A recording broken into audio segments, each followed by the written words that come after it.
پھر پشاور سے روانہ ہونے میں دیر ہو گئی۔ آخر بڑی مشکل سے پشاور سے ہماری روانگی ہوئی۔ جہاز فضا میں اڑنے لگا۔ کچھ دیر بعد پائلٹ نے ہمیں بتایا کہ جس مقام پر ہم پرواز کر رہے ہیں اس کے نیچے درہ خیبر ہے۔ پھر پائلٹ نے اطلاع دی کہ ہمارے دائیں جانب جلال آباد کا قصبہ ہے اور جہاز میں سے جو تھوڑے پانی والی ندی دکھائی دے رہی ہے وہ دراصل درہ کابل ہے جو کہ افغانستان میں ہے۔ پائلٹ نے مسافروں کو آگاہ کیا کہ اب وہ فارم پر کر دیں جن میں کسی قوم، ملک، مذہب سے متعلق تحریر کرنے کی ضرورت ہوتی ہے۔ اس کے بعد پائلٹ نے کھنکار کر یعنی کہ تھوڑا گلا صاف کر کر کہا کہ اب ہم چند لمحوں کے بعد پشاور کے ہوائی اڈے پر اترنے ہی والے ہیں کیونکہ کابل پر گہرے بادل چھائے ہوئے ہیں۔ تاریخی کی وجہ سے جہاز کا اڈے پر لینڈ کرنا انتہائی خطرناک ہے، اس لیے ہم وہاں پر اتر نہیں سکتے۔ پائلٹ نے بڑے اطمینان سے کہا، مجھے امید ہے کہ آپ کا سفر انتہائی خوشگوار ہوگا۔ تو دیکھا جائے تو اس میں مصنف وہ کابل سے روانہ ہونے سے قبل کے جو موسمی حالات جو کہ سازگار دکھائی نہیں دے رہے تھے تو اس کو وہ بیان وہ کر رہا ہے۔ اب وہ کہتے ہیں دوسرے پیراگراف کی طرف آتے ہیں کہ دراصل آثار شروع سے ٹھیک نہ تھے۔ مصنف کہتے ہیں کہ جب ہم افغانستان کے شہر کابل کے لیے روانہ ہوئے تو رات کا اندھیرا چھا چکا تھا، اس لیے ہم کابل نہ پہنچ سکے۔ پھر اس کے بعد وہ ذکر کرتا ہے کہ پائلٹ نے مسافروں کو اطلاع دی کہ وہ فارم وہ فل کر دیں۔ تھوڑی دیر بعد پھر وہ بتاتا ہے کہ کابل پر گہرے بادل ہیں اس لیے ہم لوگ نہیں جا سکتے۔ اب مصنف کہتے ہیں کہ کابل روانہ ہونے سے قبل ہی موسمی حالات سازگار نہ تھے۔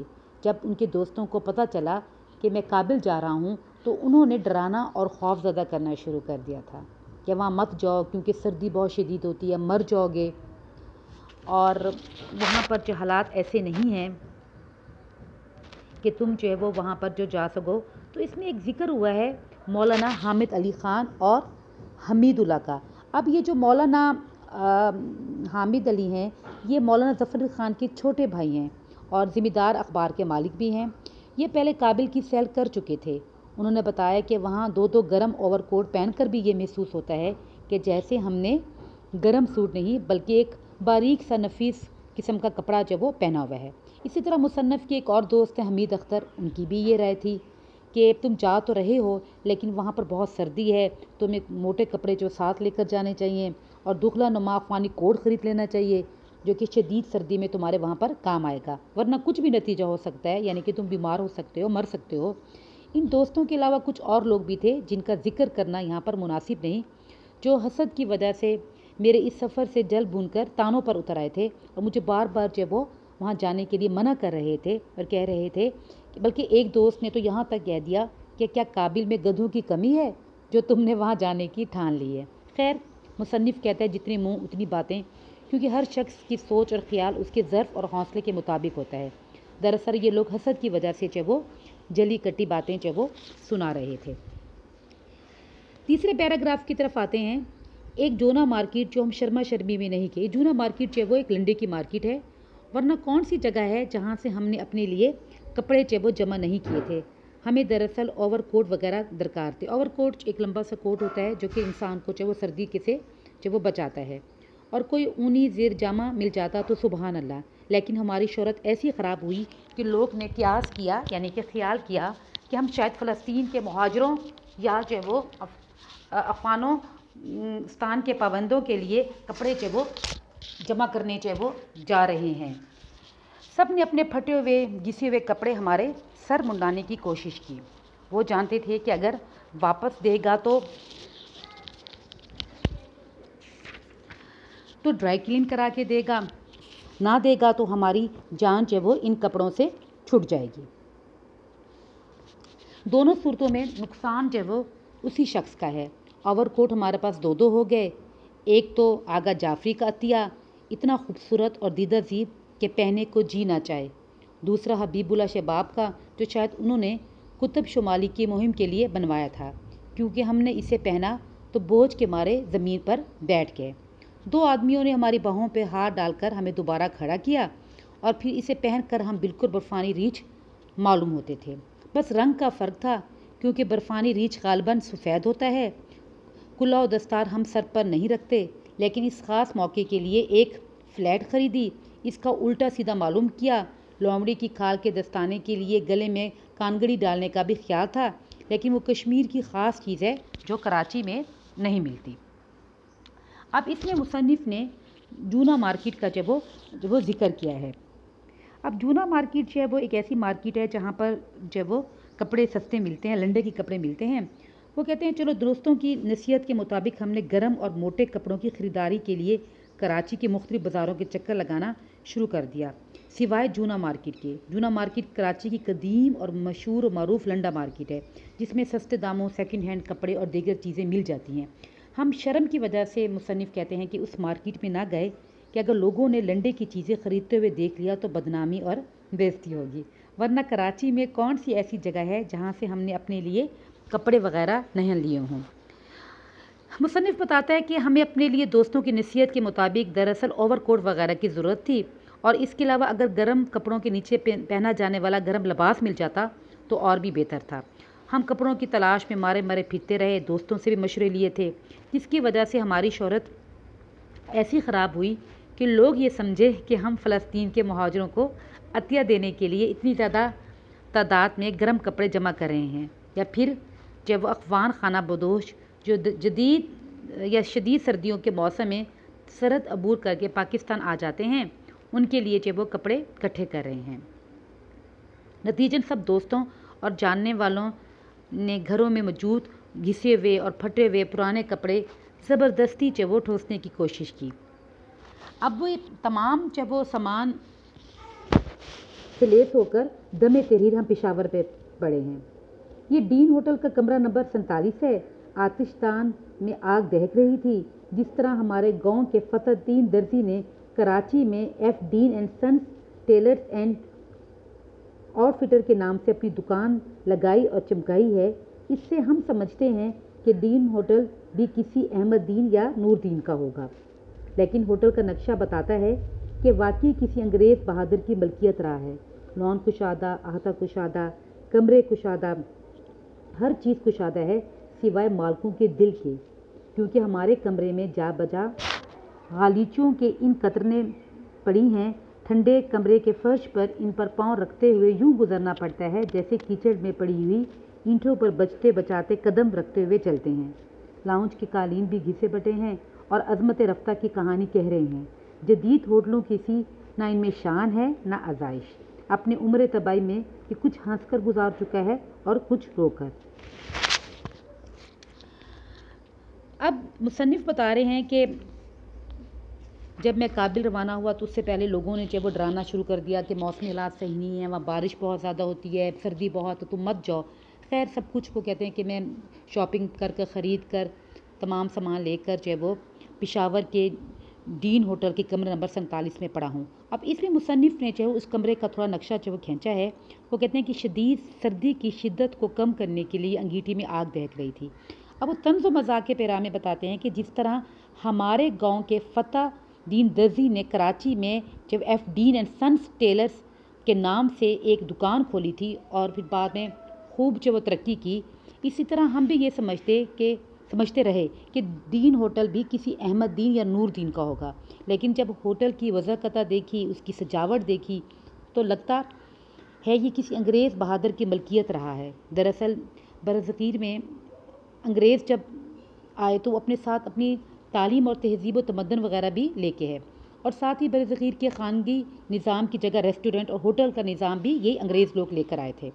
چنانچہ پشاور کا مشہور ہوٹل ڈین، لاہور کا فلیٹرز، پنڈی کا فلیش ہوٹل اور مری کا معروف ہوٹل سیسل یہ انگریزی دور کے یادگاروں میں شمار ہوتے ہیں۔ ابن انشا پشاور پہنچے تو انہوں نے ڈین ہوٹل کے نام اور شہرت سے متاثر ہو کر اس میں رہائش کا ارادہ کیا، لیکن بعد میں ان کو سخت مایوسی ہوئی۔ ہوٹل کے صحن اور گھاس کے میدان وسیع ہیں، 4 دیواری کے اندر کی جگہ اور کمرے بھی کشادہ تھے، مگر مالکوں کے دل وہ بڑے تنگ تھے، فراخ نہیں تھے۔ ہوٹل میں موجود اشیاء، فرنیچر، قالین وغیرہ انتہائی پرانے اور خستہ حال تھے۔ اس کے علاوہ ہوٹل کی اندرونی دیواریں تھیں اور فرش تھے، ان کی بوسیدگی تھی وہ بھی مالکوں کی بدذوقی اور تنگ دلی کو ظاہر کر رہی تھی۔ قالین تھے خوبصورت لیکن پرانے پھٹے ہوئے، لیکن اب کمرے میں قالین کے بجائے اس کے ٹکڑے پڑے تھے۔ سردی میں ٹھنڈے فرش سے بچنے کے لیے ہم قالین کے ٹکڑوں پر احتیاط سے پاؤں رکھ رہے تھے